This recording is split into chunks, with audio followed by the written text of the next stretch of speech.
Ito na yung pinakaayaw mong subject, quadratic factoring. Kasi ayaw mong nagfa-factor. Kung yung trinomial mo may constant pa sa harap, tapos yung trinomial mo nabawasan pa ng isang term, dadalawa na lang. Tapos dadalawa na lang, may constant ka pa sa harap. Tapos tatlo na nga, may malaki ka pang constant na pag finactor mo, magiging fraction pa yung dalawa. Well, wag ka magpanik dito sa video na ito. Papakita ko sa'yo yung step by step. Basta magsusubscribe ka.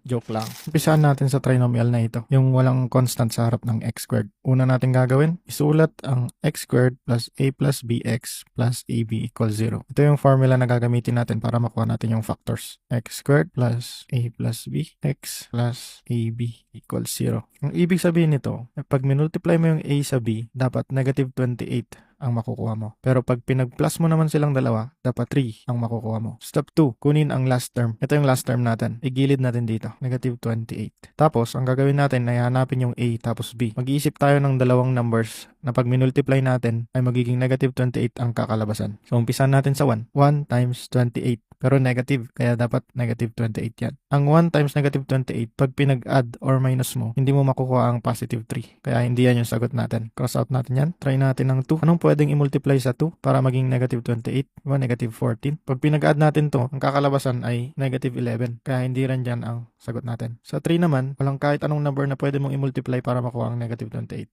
Kaya hindi natin yan ilalagay. Sa 4 naman, ang pwede nating i-multiply sa 4 para maging 28 ay 7. Pero negative siya. Kaya ilalagay natin na negative 7. Pag pinag-add natin to, ang kakalabasan ay negative 3. Kaya para maayos natin yan at maging positive 3, dapat yung negative sign natin ay nasa 4 para makuha natin yung positive 3. So negative 4 plus 7 is equal to positive 3. Itong dalawa ang gagamitin natin dahil nasatisfy nila yung AB at saka A plus B. Kung i-multiply natin ng negative 4 times 7, makukuha natin ng negative 28 at pag pinag-add naman natin, yun ay positive 3. Anong gagawin natin dito? Isulat lang natin yung factors. Ito yung ginawa natin, hinanap natin yung A at B. Next step natin ay step number 4, sulat natin yung factors. Ganito lang isulat yan. X, kapihin mo to, minus 4. Tapos X, kapihin mo to, plus 7. So, equal mo sa 0. Itong equation na ito ay yung pinanggalingan nito. Bakit? Kasi itong buong term na to ay multiply mo dito. Ang kakalabasan ay ito. Parang ang ginawa natin ay bumalik sa past. Hinanap natin yung pinanggalingan niya. Kaya nakuha natin yung factors. After nyan, i-equal lang natin itong dalawang to sa 0. X minus 4 is equal to 0. X plus 7 is equal to 0. Tapos kunin na natin yung X. X1 is equal to positive 4. Dahil yung negative 4, tinalon lang natin doon. Kaya naging positive. X2 is equal to negative 7. Positive 7, tinalon lang sa kabila. Ito na ang factors natin. Pero baka tanungin nyo, saan galing ito? Bakit natin ginawa to? I-explain ko yan sa inyo. Ang pinanggalingan ng idea na ito ay dahil dito. Ang ibig sabihin lang nitong expression na to, pag itong term na to ay minultiply mo dito, dapat 0 ang lalabas. Diba? So, ang pwedeng kakalabasan lang nitong term na ito at saka nitong term nito ay either sa kanila ay dapat maging 0. Kasi any number multiplied by 0 ay 0. So, either ito yung may number, tapos may 0 to, tapos pag minultiply mo, 0 ang lalabas. Or ito ang 0, tapos may number, tapos pag minultiply mo, 0 ang lalabas. Pero, pwede ring ito ang 0, tsaka ito yung 0, kasi 0 times 0 is equal to 0. At para sigurado at hindi na tayo kailangan maghula ng number na kahit anong ilagay natin dito, yung 0 ang ginamit natin. Kaya yung expression na to is equal to 0, ayan yun. At yung expression na ito ay equal to 0, at ito yun. Wala tayong na-violate dahil kung 0 to at 0 to, equal siya sa 0. So, dun yun nanggaling. So, pag magsasagot kayo ng trinomial na walang constant sa harap or number sa harap, ito lang yung susundan nyo. Tandaan nyo lang yung formula nito, tapos sundan nyo na yung mga nasa baba. Basta alalahanin nyo na sa gitna, dito, A plus B yan. Tapos dito sa third term, A times B.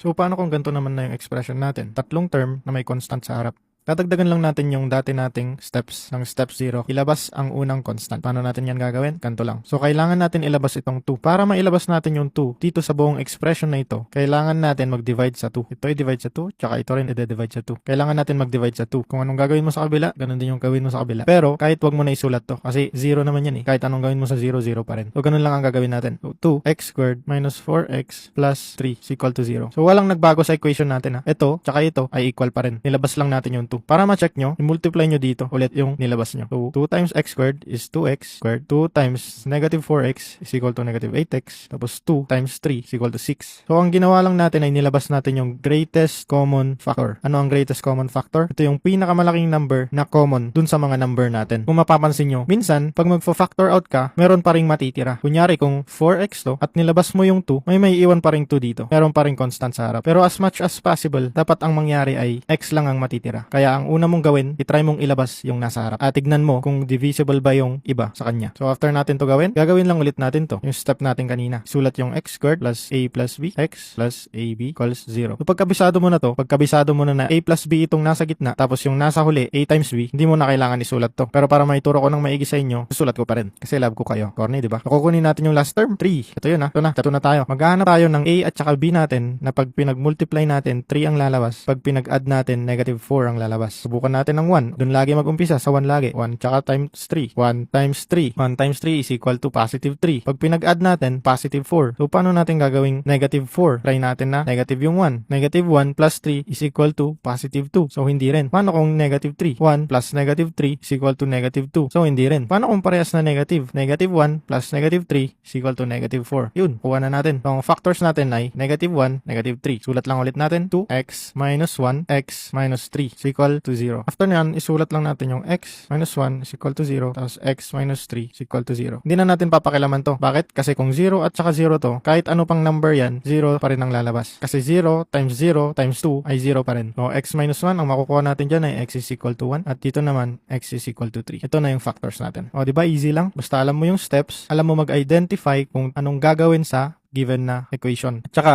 kung alam mo, maglabas. So, madalas, ang nagpapahirap lang sa factoring ay yung paglabas nung unang constant. At saka, kung nakalimutan mo yung formula na ito. At saka, kung nahihirapan ka dito sa paghanap ng factors ng 3 na magmumultiply. Ang tip ko dyan, unahin mo yung 1. Hanap ka ng pwede mong manumultiply para makuha yung hinahanap mo. Tapos 2, tapos 3, tapos 4, sunod-sunod lang. Dahan-dahanin lang. Tandaan nyo lang na ang galing hindi nakukuha sa bilis. Kahit mabagal ka, kung sure ka naman, magaling ka pa rin.